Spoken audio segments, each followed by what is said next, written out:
Chlapec se mohl stát vojákem jen když si oblékl uniformu dřív, než zápalky dohořely. A přesně když dohořela poslední zápalka, podařilo se mu obléct vojenskou uniformu. Šťastně pobíhal po táboře, jako by se stal opravdovým vojákem. Dokonce se holil jako dospělý a naučil se salutovat.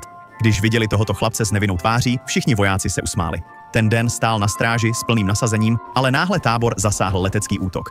Důstojník ho zakryl vlastním tělem, aby mu zachránil život. Všude kolem vybuchovaly bomby a chlapec seděl vyděšený v zákopu. Když viděl raněné vojáky, uvědomil si skutečnou hrůzu války. Vběhl do stanu a opravdu se snažil zraněným pomoci.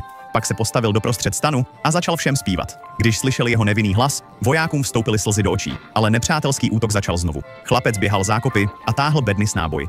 Neustále dodával vojákům munici. Starý voják ho pochválil.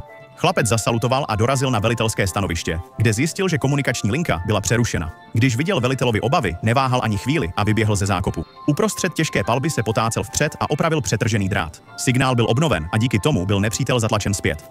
Jednoho dne jako průzkumník zahlédl dalekohledem skrytou nohu v hromadě trávy. Běžel zpět do tábora a všechny informoval. Poručík mu nevěřil, ale když chlapec trval na svém, šli tam se 2 vojáky. Aby nepřítele vyhnali, zapálili trávu. Náhle vyběhli 2 nepřátelé a byli chyceni. Později chlapec dokonce vytáhl tašku s nepřátelským rádiem, které vysílalo souřadnice pro bombardování. Chlapec opět jednal statečně, ale nikdy se tím nechlubil. Místo toho požádal, aby se stal kurýrem a mohl doručovat dopisy vojákům.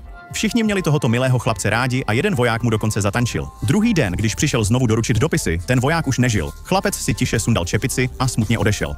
Tento chlapec se jmenoval Serjoža Aleškov a stal se nejmladším vojákem v historii. Po válce byl vyznamenán medailí hrdiny.